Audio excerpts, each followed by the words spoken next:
Thank you, Program Director.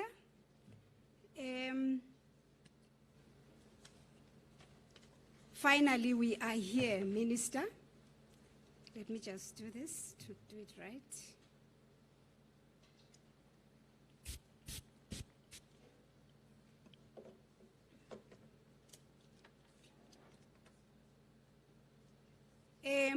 Allow me to acknowledge everyone who is here, Minister, Chief, SANDF, representative of the SecDef. Online we have, as we have been told, we have the Chair of the Portfolio Committee. Also online we have the representative of the UN, Ms. N, and we also have many other people online and the representative of the presidency. Because of time, my presentation is not short, so please bear with me. I'm not going to go through the list of the people who are here. I'm going to use the language of South Africans, all protocol observe. Before I even start with my presentation, allow me to just say we are glad that we have come this far as the Ministerial Task Team. Just to say, we came, we listened, we reflected, we cried, we laughed, we left our families, and we are now presenting the report that is based on the work that we did. Initially, the minister thought it was going to be a short time, but it became very difficult. So I'm going to go straight to the slides that we have. The General More has already given us the title of this Ministerial Task Team. We were asked to address sexual exploitation, abuse, and offenses, and sexual harassment in the Department of Defense. And the presentation will follow that format.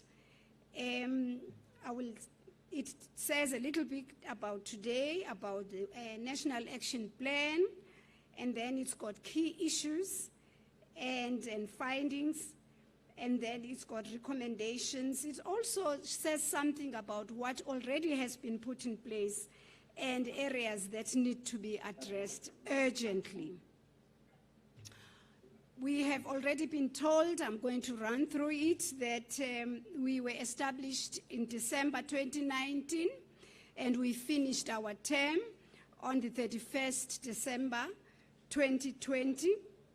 The terms of reference are all written there, but in a nutshell, if I were to summarize them, the minister asked us to look at the department with objective eyes, and to look at the reporting, the management, and finalization of cases of sexual harassment, abuse, and exploitation within the department, internally in South Africa, and also where members of the Defence Force are deployed externally. We also had to look at the legislation that prevails and to make proposals on what we can do about that. We also had to look at why do people not report. The minister did say that she keeps getting messages that we don't report, we're afraid. She says, find out why people don't report. She also said to us, establish a hotline for victims, and I hope that hotline will be permanent. And then she said, help me to also assist the department to establish a concrete victim support and protection system. Now we have already, friends, ladies and gentlemen, shared this report internally most of the internal stakeholders are aware of most of our findings, but we are now coming out publicly with the report. We have been receiving a lot of requests, especially from the media, talk, and we have been telling them we can't. It's not our report, it belongs to the minister and the department. So we would like to thank the department for all the support. I'll do the further acknowledgements at the end. So we are just giving a snapshot of the finding. The report is long, and the report is 100 and something pages, and we will present it to the minister. Next slide is that of the Ministerial Task Team members. Myself as the chair, Dr. Guma, retired Major General Thandwe Dola, Ms. Britta Rotman. Maybe our task team members should just stand so that at least we know who they are. Please, members, if you don't mind. Dr. Guma over there. Where is General Nodola? Where are you? Over there. Ms. Rotman over there. Professor Hendricks over there. That's the group. And then we wanted to contextualize this report. The minister, we were very happy when the minister chose this day because it's appropriate. Today is International Women's Day, and I think the theme has already been talked about. It's about achieving an equal future in COVID-19 world. Now, please note that the journey of transformation in South Africa is a long journey. We are all continuing to craft this nation, and so transformation, all institutions are expected to transform. So 8th of March is regarded globally, so the whole world, people are looking at where they are in terms of women's rights, achievements, and also highlight areas where there are still challenges. So also we have a national action plan for women, peace and security that the minister, those 3 ministers in that picture have been core in assisting that we craft as a nation. It was produced in 2019, adopted by Cabinet in 2020, and the byline is peace and security for women in all their diversity. And what we are doing is within that framework of many instruments that seek to do that. Then the minister involved there would be our Minister of Defense and Military Veterans, the Minister of Thoko, and the Minister of Women. So those pictures are just trying to show you that this work is being supported and encouraged by many others who really wish us well as a department.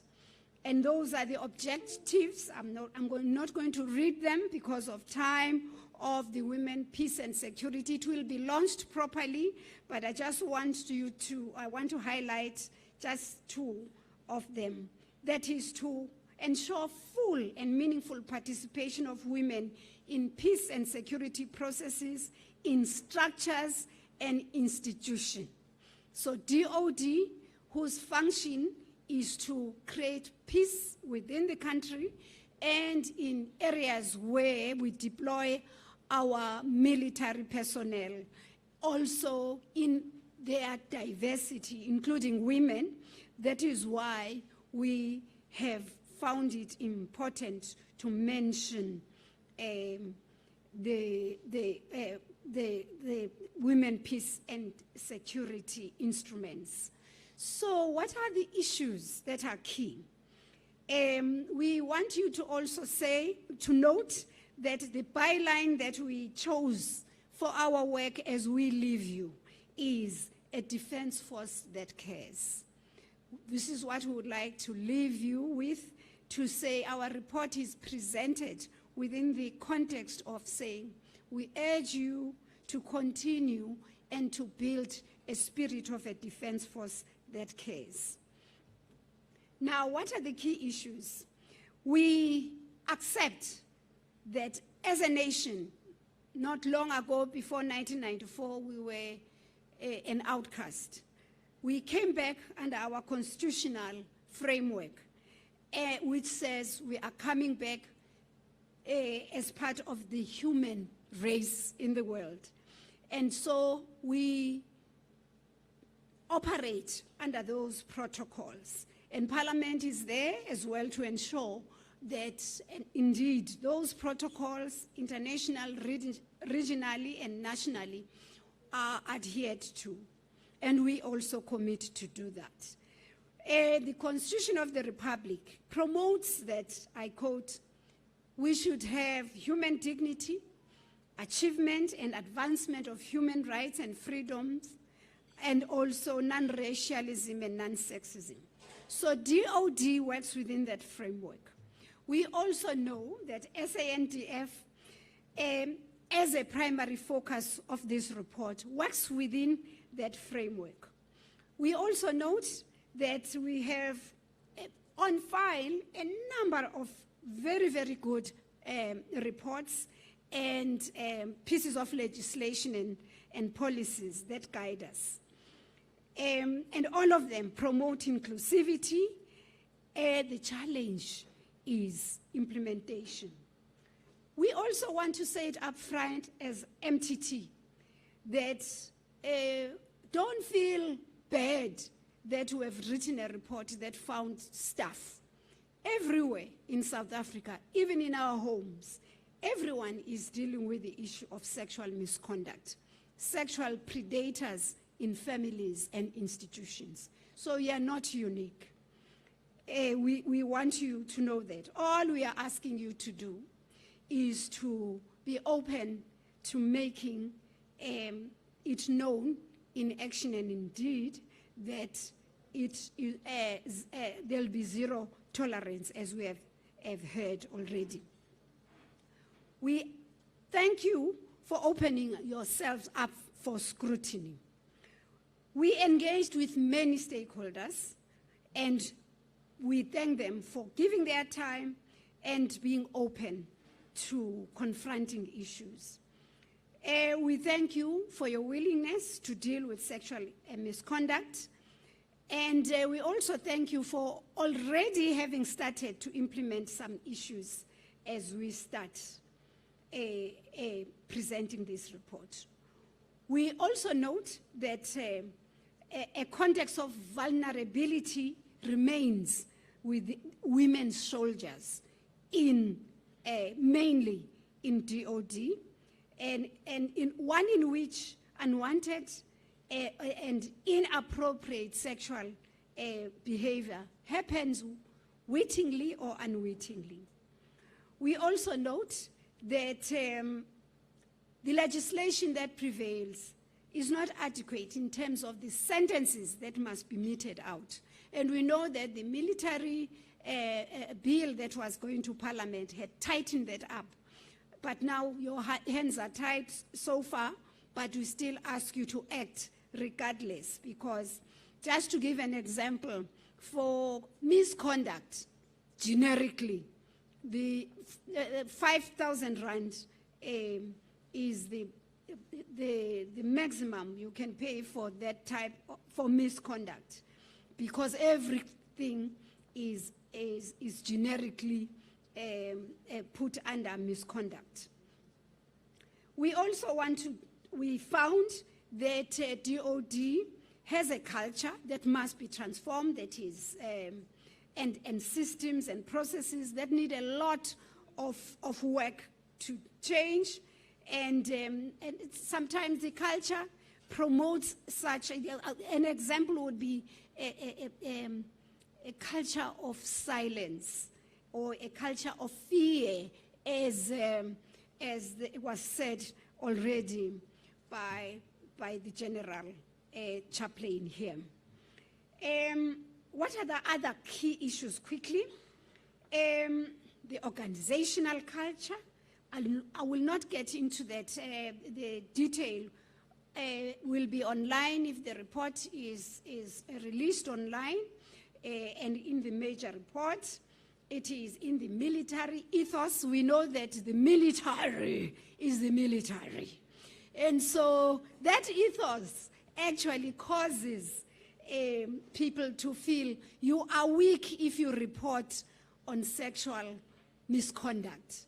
We want to say you are not weak, you are normal when you report sexual misconduct, especially if you are a male. It's even worse if you are a male and you want to say you are violated in a military ethos.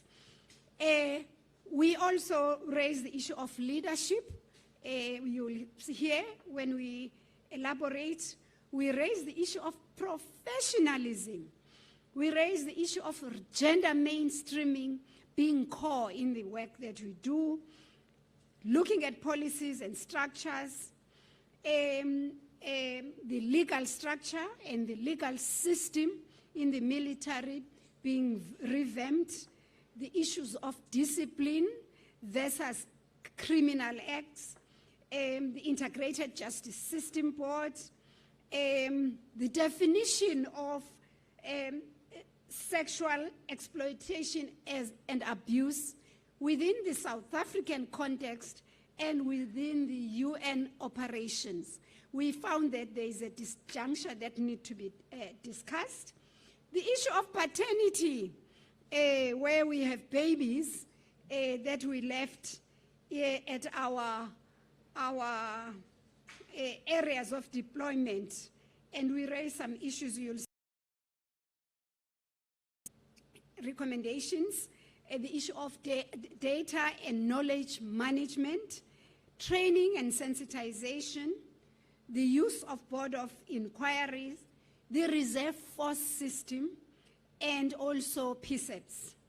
And we just wanted to give you that picture to show that we are proud of where you are as the Defense Force and the department by showing you that picture and reminding you that you have those soldiers, and we ask you to be a defense force that cares for them and builds them. Key findings, and I think I've really tried as much as to combine the two. Some women in DOD do not feel supported, and they've come forward to us to say, we need more support when we report such matters. We are afraid. And also, we have also raised the issue of patriarchy.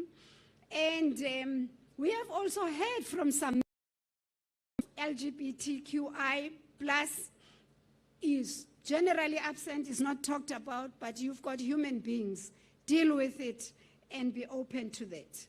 The lax or non-punishment of transgression we feel still exist. Please deal with it. Deal with the sentences that are light, but we think that will even be enhanced with the issue of the military bill.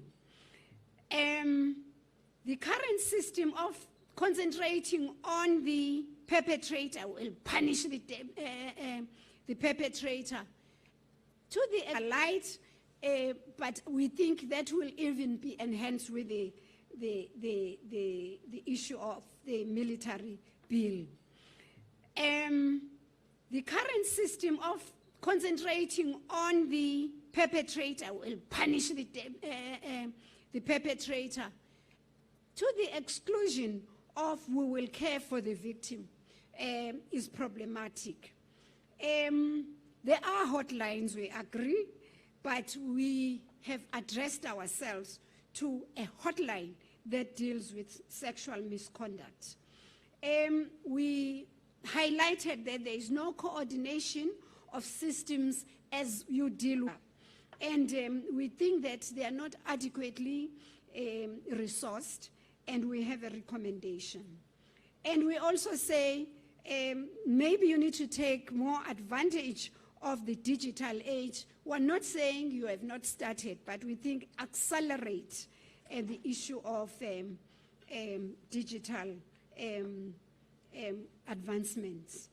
Sexual harassment policy, we found that there wasn't one sexual harassment, there were sexual harassment policies, and a draft was in place, and we looked at the draft, and it's there now. We will recommend again in that regard, and the ethics policy. SECDEF, the issue of fraternization, it's a term that is used, but different understandings. Please make sure that people are, in terms of my profession, and I'm being asked to reveal certain information so that some other processes of discipline should proceed. I never know where now I should go. And we're saying, sit down and have clear rules of how to govern behavior in that regard. Because indeed you may want the information, but do not cross the lines when it comes to professionalism. So rushing to recommendations, Minister and ladies and gentlemen. The first one that we put as the first one was that we acknowledge the role of the leadership that it has played, and we have worked very well with the leadership.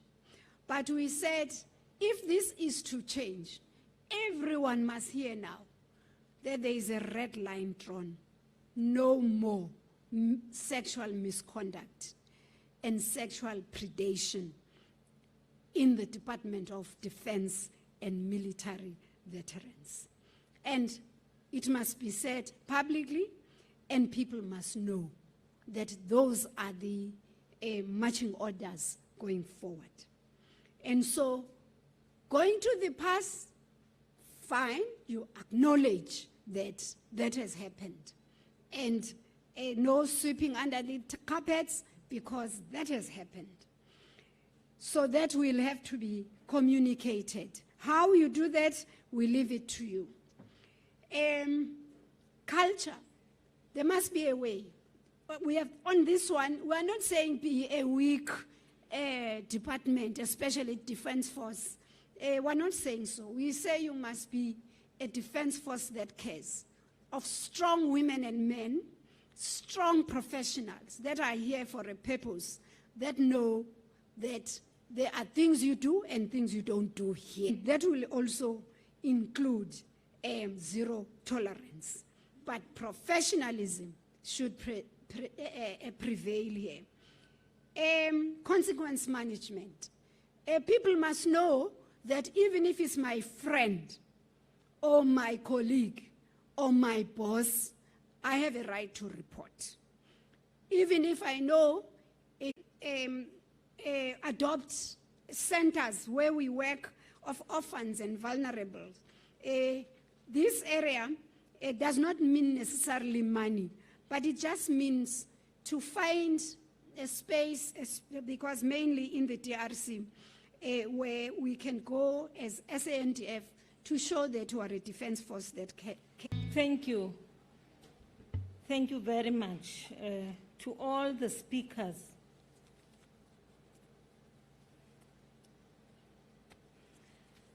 Those who came through the virtual platform, but also the speakers who are here this morning with us.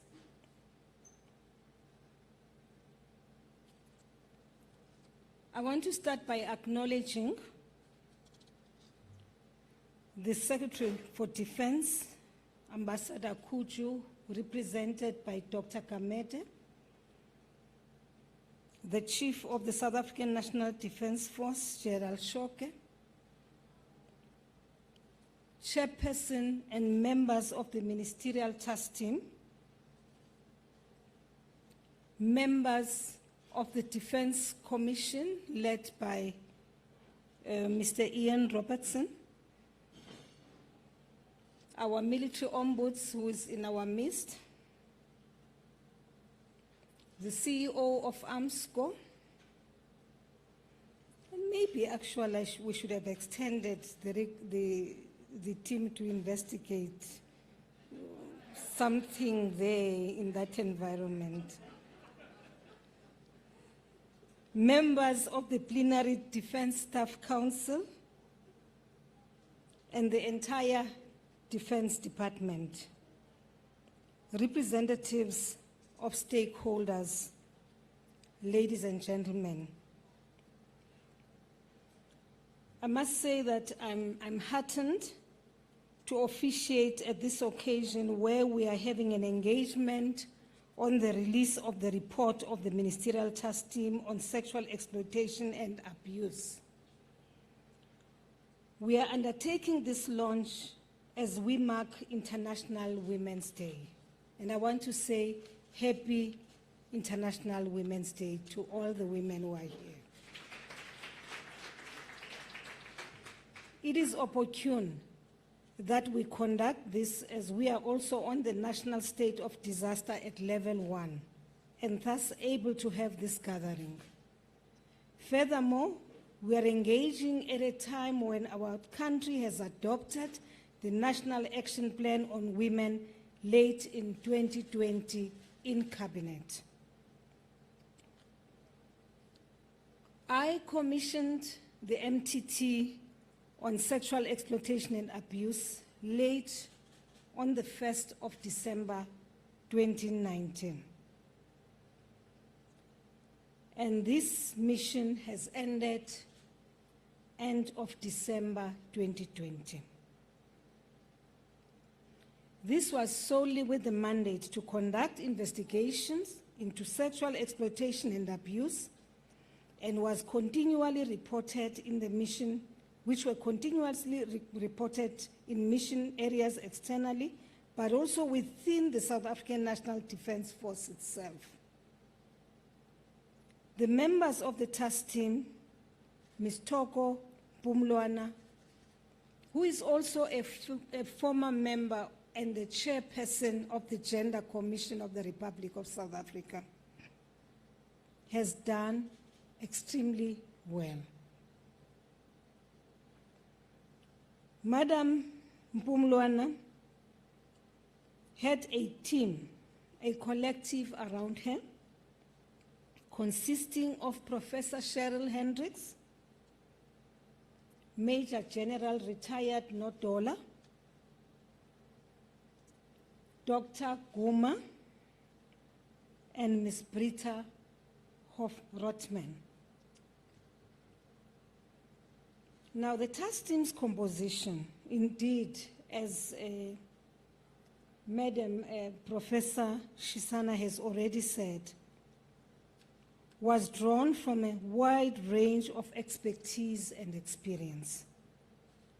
Of course, on matters of gender and advocacy, from the academia and the military, from the legalists, and indeed it was a very balanced team and provided a diversity of views, resulting in a solid report which reflects the work they've undertaken during their tenure. Colleagues, if some of what I say here will be a repetition of some of the things which have been raised by Professor Shisana, I'm aware that Professor Shisana, in her capacity as the advisor to the President, did touch on some of the matters which I am touching on this morning. What sparked this? You know, I've been attending annual sessions of the UN in New York, and I've been confronted by its Department of Peacekeeping Operations, the DPKO. I do not recall a single time when I've interacted with them when the matter of sexual exploitation and abuse has not been raised. What worried me even more is that they would raise that South Africa, you are very good in reporting these cases as you report to the UN. And we see that you are acting on these matters. However, when we look at the penalties you impose on the perpetrators, they are inadequate. And I kept on engaging on these matters until one day I was watching Al Jazeera and I saw a program of women military veterans of the US who were being interviewed by Al Jazeera, and I think the program had been running on CNN as well.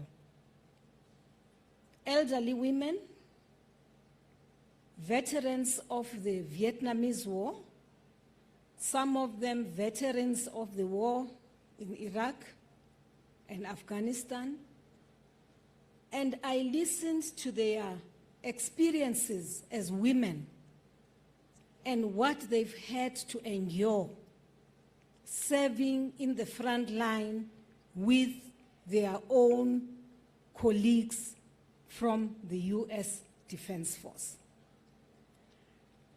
I watched their faces and I saw a lot of pain as they were coming up and talking about their own experiences in the hands of their colleagues. And maybe it took me back to my younger days. I'm a military veteran. I've lived with over 1,000 men in a camp.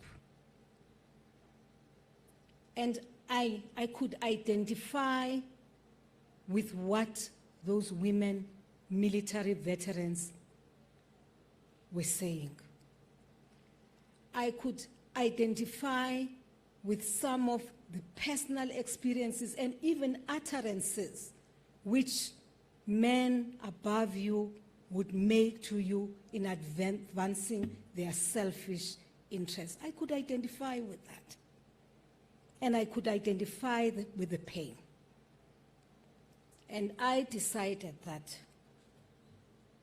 we will not walk away from the Defense Force without investigating the cases which have come to my attention, so that we act, so that we work together with other criminal justice departments to deal with such matters. And I want to thank you, Chairperson, that you made a recommendation that one of the things we need to do is to engage with the NPA because it has a sexual offenses group within it.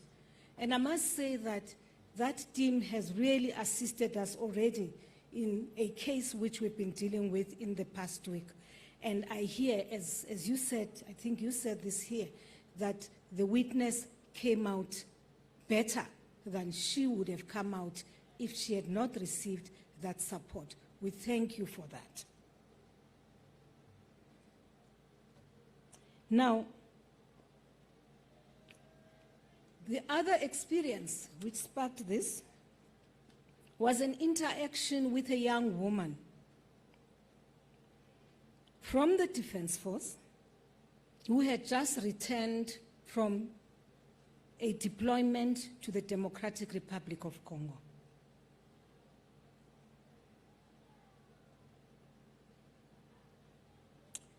This young girl threatened to take her life. And the reason why she threatened to take her life was because she felt that her case was not receiving the necessary attention. She had spoken out, she had come forward, and she wanted us to act on the matter. But of course then, that having happened in the mission area, when the investigation was not happening as fast enough. She became desperate, she became frustrated, and indeed she did attempt to commit suicide. Now, this is somebody who had been continuously sexually assaulted by a senior officer. Now, on coming back, on her return, the family could not believe it and did not understand how it could be allowed to happen with such impunity. So I met with a young lady and we had a thorough discussion, a good conversation on the matter. And as I walked out of that house, I knew exactly that it can be that you receive reports, that yes, you read the reports, yes, you'll get an explanation about things which have been done, but in fact, you rely solely on the reports that has been presented to you, and therefore, one needed to dig deeper to understand exactly the psyche of the people we are referring to and what it is which has been done to deal with this matter.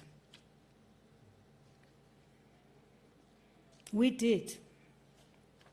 We've succeeded because from that day when we developed the terms of reference, which I gave to the MTT, to look at reporting, management, and finalization of cases of sexual harassment.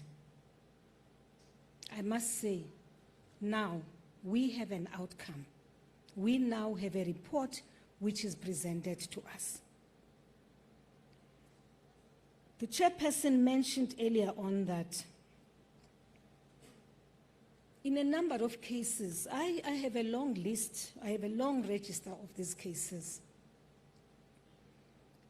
It is not, and this is what I raised with the MCC and the chief, it is not that you've not acted. And I must say that we appreciate that you have taken action against those who have committed this kind of crime. The issue at hand is the penalties which you have imposed on the perpetrators. Because if you are going to impose a penalty of a fine, let's say $1,000 or $6,000, that's nothing to a soldier who is deployed, who is receiving an allowance in US dollars in the Democratic Republic of Congo, for instance. So, we welcome, we appreciate that you have taken action when these incidents have been reported. And we are saying, however, the penalties imposed are not strong enough to serve as a deterrent. I'm raising this because I know that a number of people were saying, but we've been dealing with these issues over a long, I know the Adjutant General, but we've been dealing with these, Minister. I know you've been dealing with them. But is it enough? No, it isn't enough, because this has not, your penalties have not served to deter officers from doing some of the things which they are doing right now.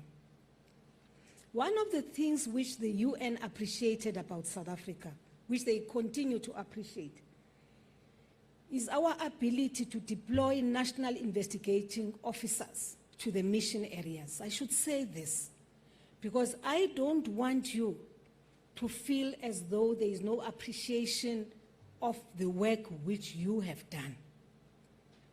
One of the things, and we are the only ones, by the way, who are doing it, is that you deploy your national investigating officers and you conduct a court in the mission area, which allows for the victims of abuse to come forward and testify. Good enough, but again, the penalties, zilch. Now, So when we were engaging with the Ministerial Task Team earlier on, we said one of the things we need to do is to analyze the efficacy of our current legislation related to the aforementioned and make proposals for enhancement. I know that the Chief has made reference, and other speakers too, on the military disciplinary bill. Military discipline bill? Yes. Unfortunately, and I should say this, that this bill has been in the pipeline for 10 years, I think. When I joined the Defence Force, the bill was already in the pipeline. I think it was at that point with the Department of Justice, state law advisors. Finally, we took it to Parliament. And when the bill was presented, there were voices from within the Department of Defense who came forward to say they are not satisfied with the process of consultation. It had not been adequate. So we then withdrew that bill, and that bill right now is being dealt with internally. But the point I want to raise is, colleagues, it shouldn't take us a long time to do that. Because it means if we don't do that as quickly as possible, we are going to run into problems. I like that bill. It has very steep penalties for all manner of crimes within the Defence Force. But also it's going to strengthen the hand of commanders on the ground with regards to command and control. Because part of the problem we have here is that matters are taken to the immediate commanders and people never act, or they don't even take those matters forward. I'm now talking about the units here in South Africa. I had a very strange experience. I'll call it strange because I was attending a pass-out parade in one of the bases.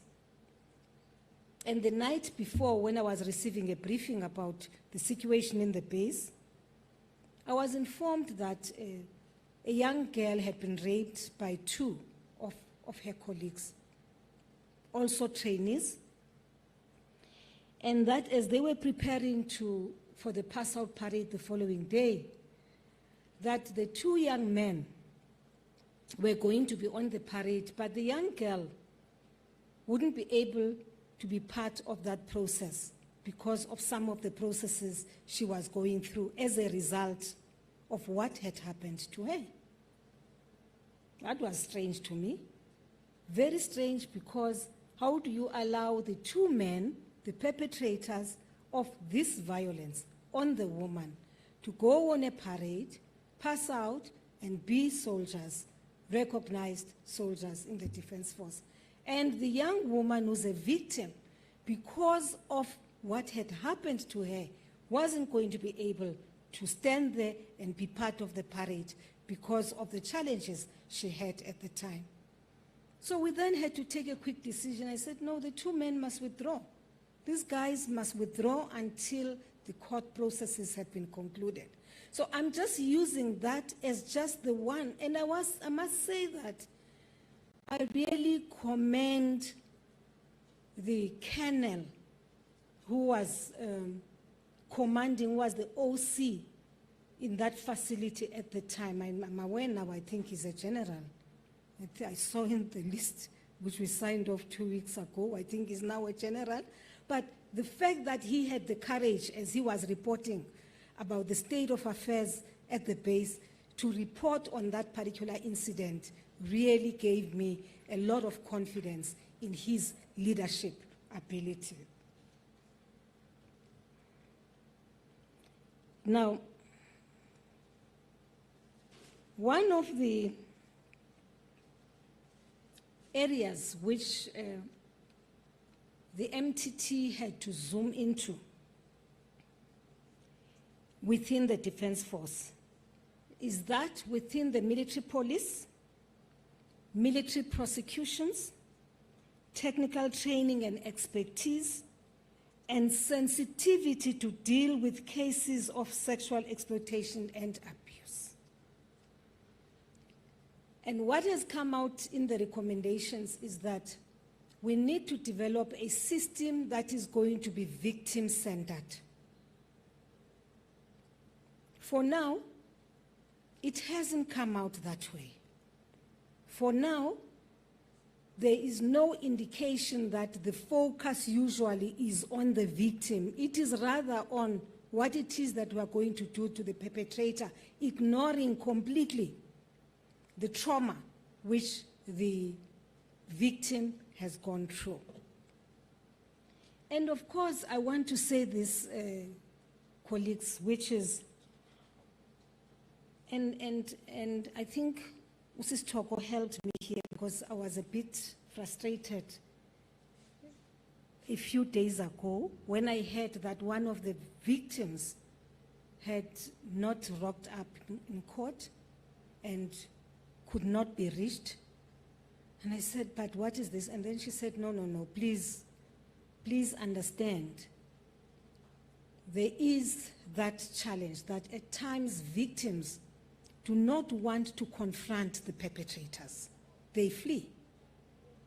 And it is one of those issues which we have to deal with in the Defence Force, because at the end of the day, if this woman is here in the Defence Force and the perpetrator is also here in the Defence Force, actually, I should also say, if a young man is also here and is sexually abused by another, a colleague here, there is no way in which you can have a productive manner of doing things, a productive approach to anything which that woman does, because the woman is going through trauma and the woman sees the perpetrator every day in the environment where the woman is. So we've got to move, and one of those is suspension of people. Fortunately, in a democracy, I'm saying fortunate, not that I approve of it, because I know there was a time when the chief took a decision and we fired people without even following a single one of the rules. That's how frustrated we were. A group of people who were coming back from the Democratic Republic of Congo for misconduct. And the chief took a decision on the spot that these ones must go. And of course, because South Africa has an advanced constitution, a democracy, we lost it in the courts and were instructed to bring them back. But if you listened to what they had done, the kind of misconduct, it talks, amongst others, to this sort of behavior which we are addressing here today. So, what is important is, I'm saying fortunate, even as you suspend, South Africa says you suspend, but with pay. What we should not be allowing to happen is the continued presence of the person in an environment where the victim is. And I want to emphasize that because the Defence Force, yes, it's big numbers, but it's a very small family. So it's easy to bump into one another.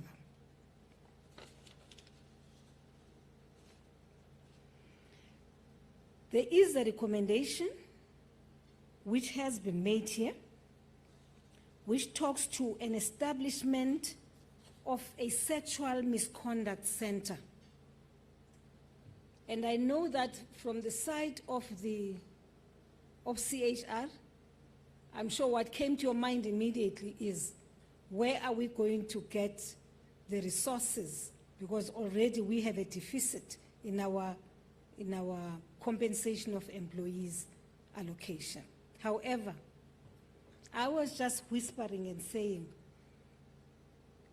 to demonstrate seriousness in dealing with these cases, I know that you would look at it and say the Sexual Misconduct Center should be a long-term. No, it has to be a immediate-term goal which we set ourselves.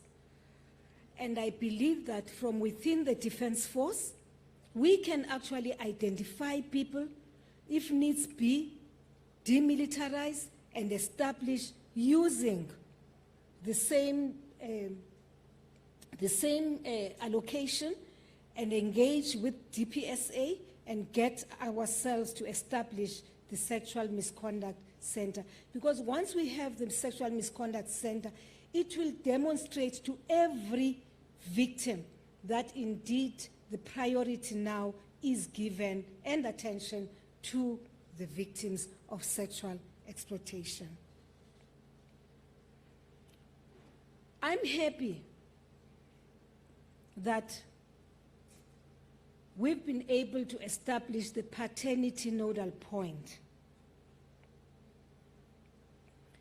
I'm also happy that the Defense Force has established what is called the DNA data bank. And by the way, the UN is very happy about this. DPKO is very excited about this, and they are saying other countries should take note of the best practices which we are adopting.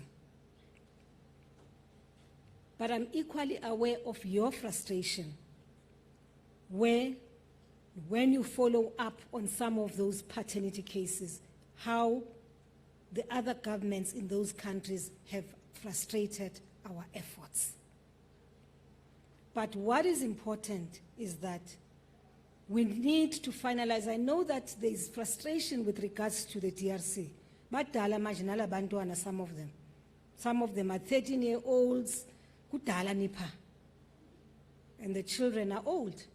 So what we do is to, in the memorandum of understanding of the work which we do with the Democratic Republic of Congo, they should accept that we have these challenges and therefore we may request them to assist us, because it doesn't help if a woman comes forward with a child and thereafter disappears and the government does not provide that woman with the necessary support to follow up on issues of paternity tests and paternity of the child. So that's one of the things, Chief, which Jayazba, you remind me all the time that Minister, ngiyahamba end of May mina manje. But I really believe there are some things which you'd be able to put in place even before you leave. Of course, you'll be leaving a team, because you don't take decisions alone, you take decisions with a collective.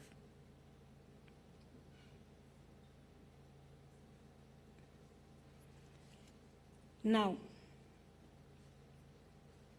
what I don't think people understand is the negative reporting which comes with cases of sexual exploitation and abuse. The negative reporting about the country, South Africa. People will say all good things. We have a very good constitution, we have very good policies. However, there is this matter which remains a sore point for South Africa. So it's a matter which we have to deal with.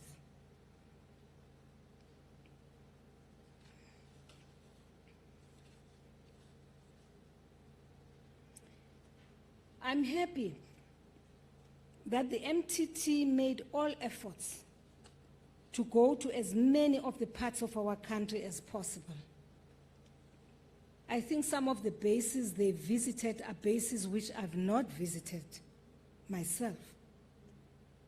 And I'm happy as well that they've also visited some of our academic institutions. And I want to say, Chair, thank you.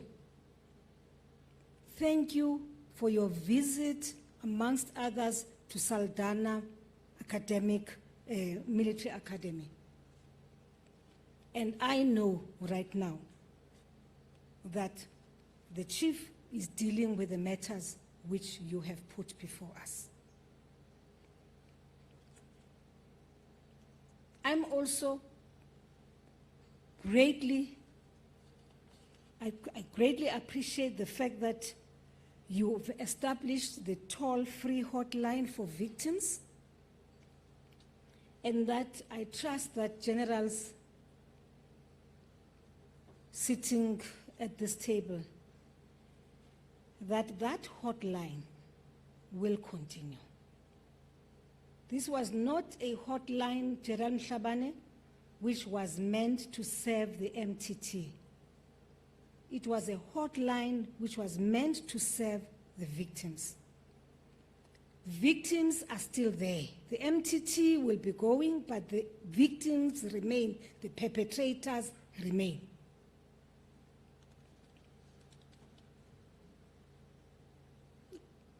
Last week, I had an opportunity of interacting with a mother of a victim.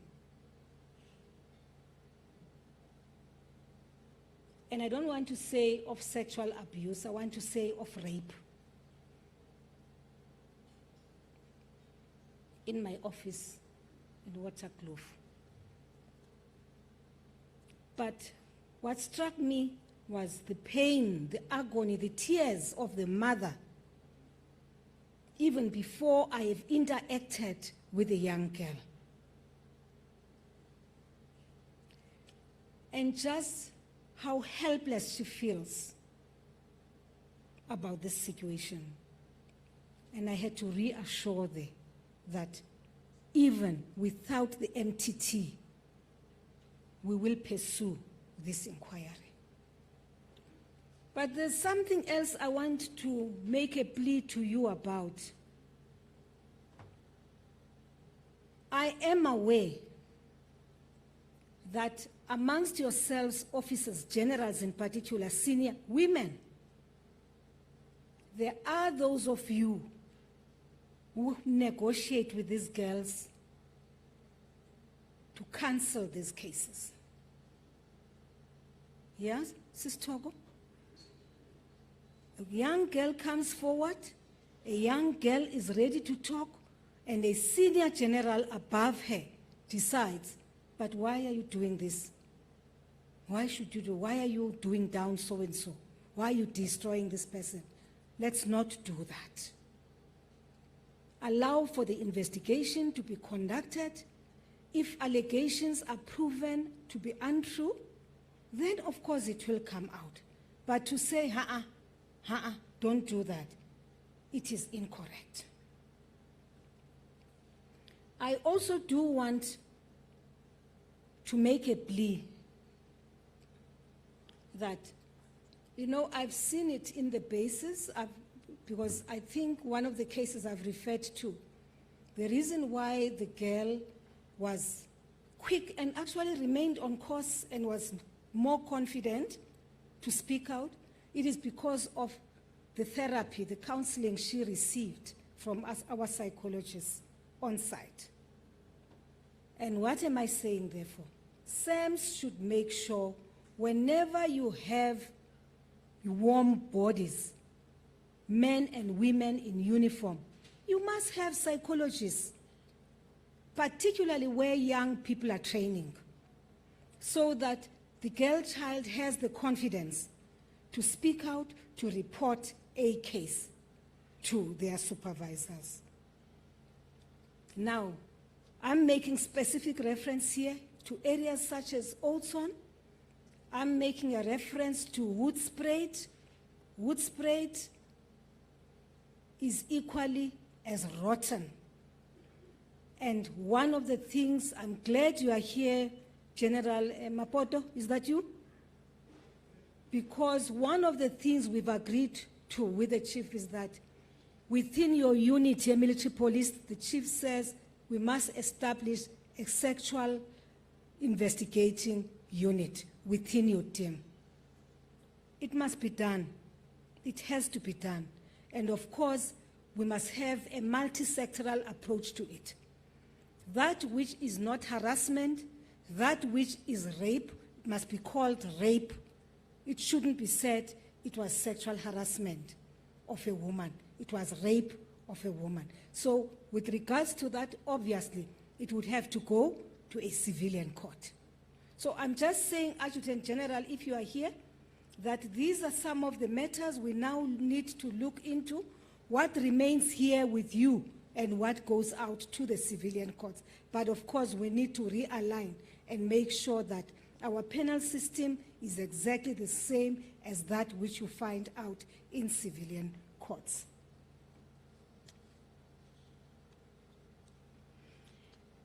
I've been gratified to learn that the MTT had found that of the 21 cases of sexual exploitation and abuse reported, including allegations of rape, transactional sex, sexual abuse and exploitative relationship during deployment, 15 of those cases were finalized, resulting in dismissals from the SANDF.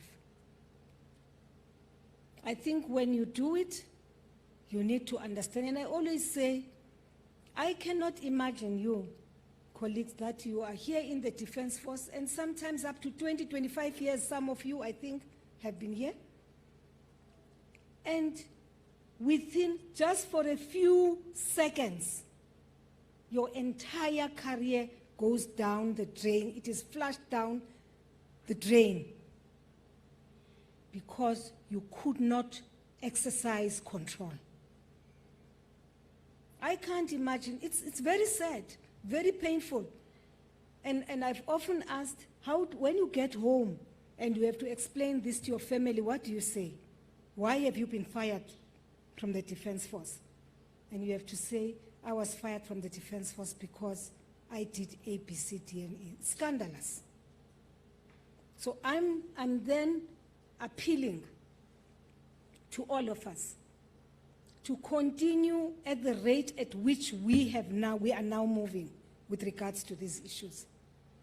Singabuye umva. Asingabuye nomva. Irrespective of whether the Minister of Defense in this person is here tomorrow or not, my appeal is that we continue, we establish and implement all the recommendations which have been presented to us, because it's not about me who established the MTT. It is about the victims amongst yourselves.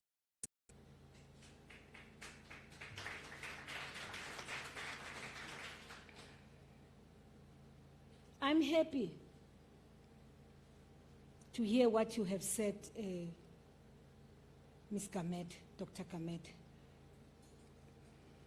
that the implementation of these recommendations will be an area of interest by way of monitoring and evaluation.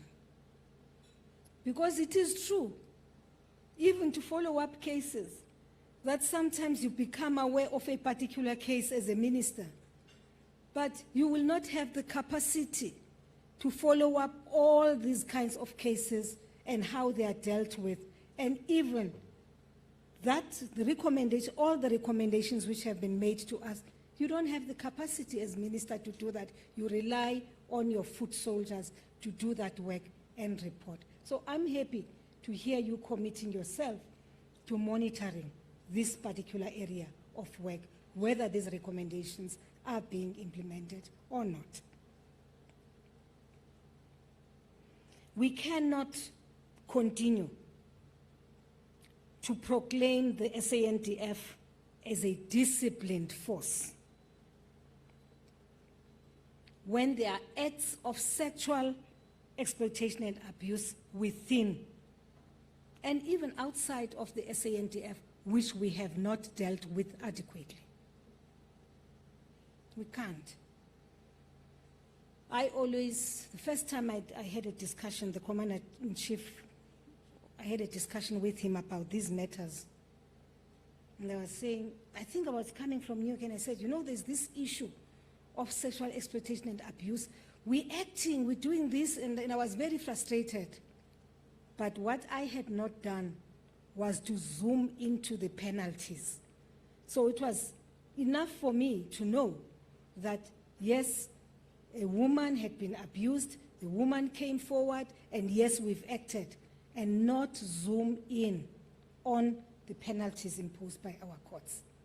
So let's do that. Let's do that. And there was a question whether we will release the report.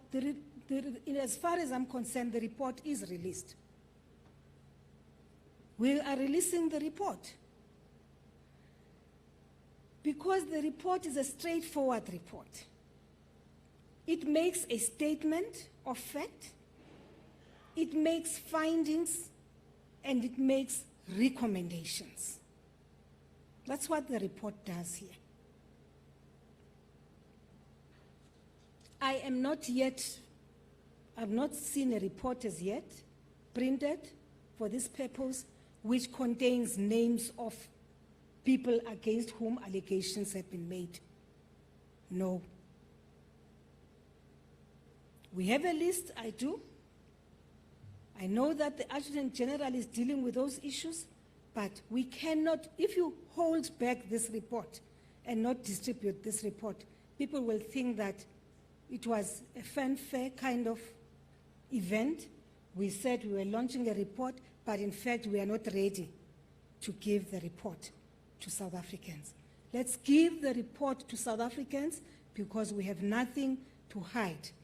That which would have been under the carpet is that which now has come out because the MTT has investigated those matters. Allow me to equally commend our team of women peacekeepers. Our women have done very well in peacekeeping. And I know that our women who have been deployed together with men in peacekeeping, some of them have made interventions when these sorts of things have been reported. I want to commend all of you because I have listened to your stories. I have listened to your testimonies about work which you do now as women, as mothers, who are sent out into mission areas for deployment. I know the projects you have embarked upon. And I had said I would be happy if Joint Ops could follow up on some of those projects which women in peacekeeping have launched in mission areas, supporting orphans, for instance. I would like us to follow up on those matters. Now, Chief, I want to thank you for the support you have given to the MTT. And I know that when you committed to give this support right from the beginning, not everybody, even within your council, had bought into it. But the brave soldier you are, you commanded from the front, you led from the front. And I think I should commend you for that because I think the rest took note, a lesson from what you were doing, because you received regular reports from the MTT and you commanded your forces to follow suit and work and cooperate with the MTT. So for that, I must commend you. Brigadier General Soldat,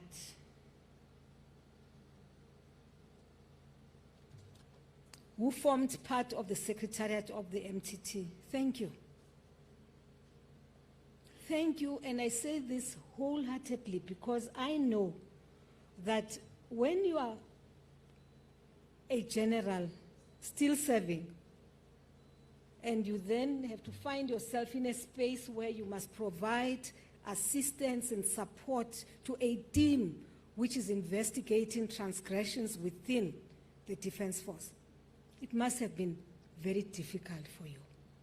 But you did not hesitate. You've been there throughout. Thank you.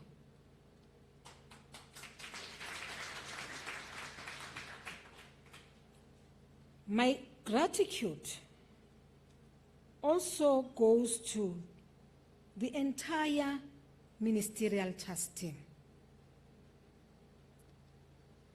I know there were times when I interact with them, you could see the trauma, you could read the trauma in their faces from stories. They were hearing things, they were picking up, and I know that at some point we had to say they need to go through some kind of therapy. I want to thank you for being patient with us. I want to thank you for being brutally frank with us. I also want to thank you for sticking out with us to the last, that today we are launching a report. A report it's not presented by me, a report which you took the floor and presented to this forum. I really am grateful for that. Thank you.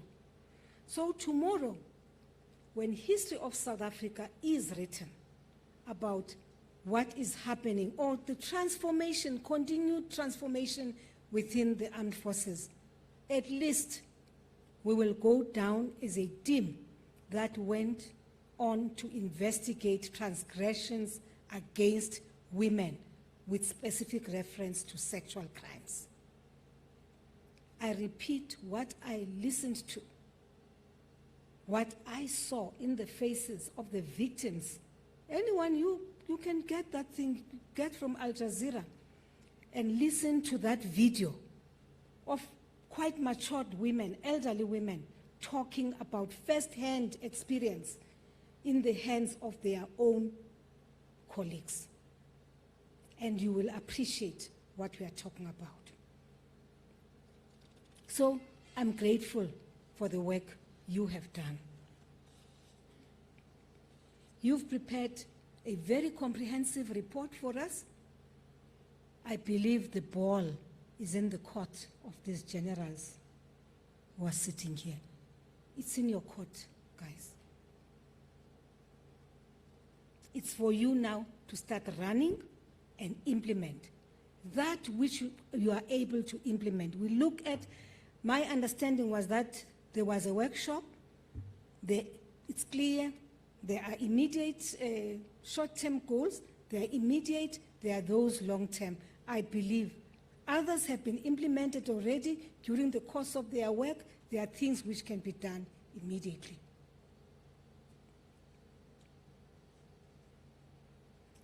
I want to commit to this forum here that this report will not gather dust in the offices. It will be made a constant feature of the highest decision-making structure, which I chair, the Council on Defense, with regular reports on progress. This is possible to do.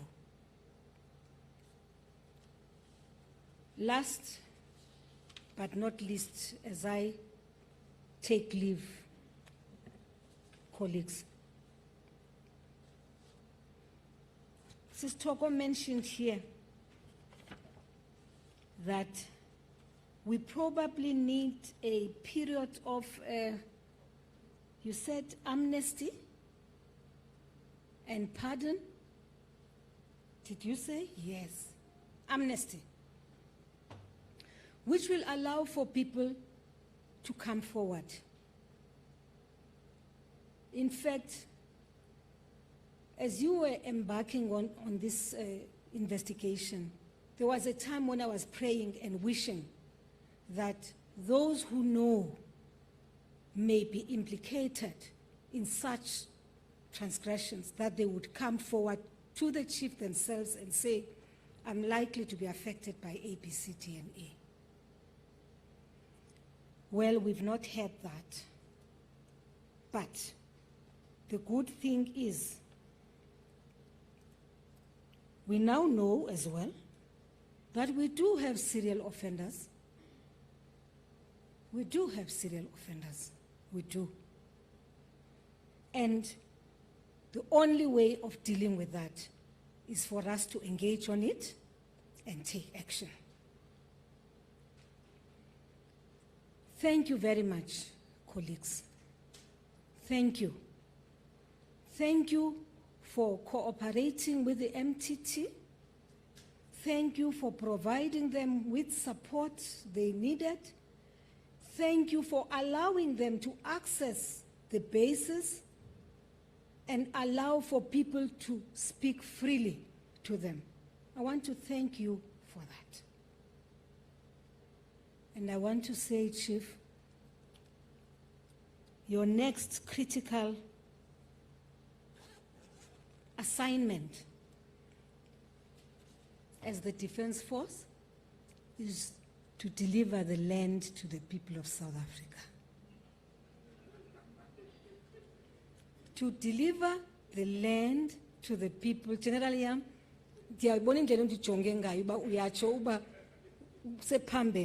no, the people of South Africa are demanding that which they were fighting for. And one of those demands is land. Giving the people of South Africa some land. You can't be keeping everything. Give South Africans land. That is your next assignment, Chief Shoke, before the deadline of May 2020, last day. Thank you very much, colleagues.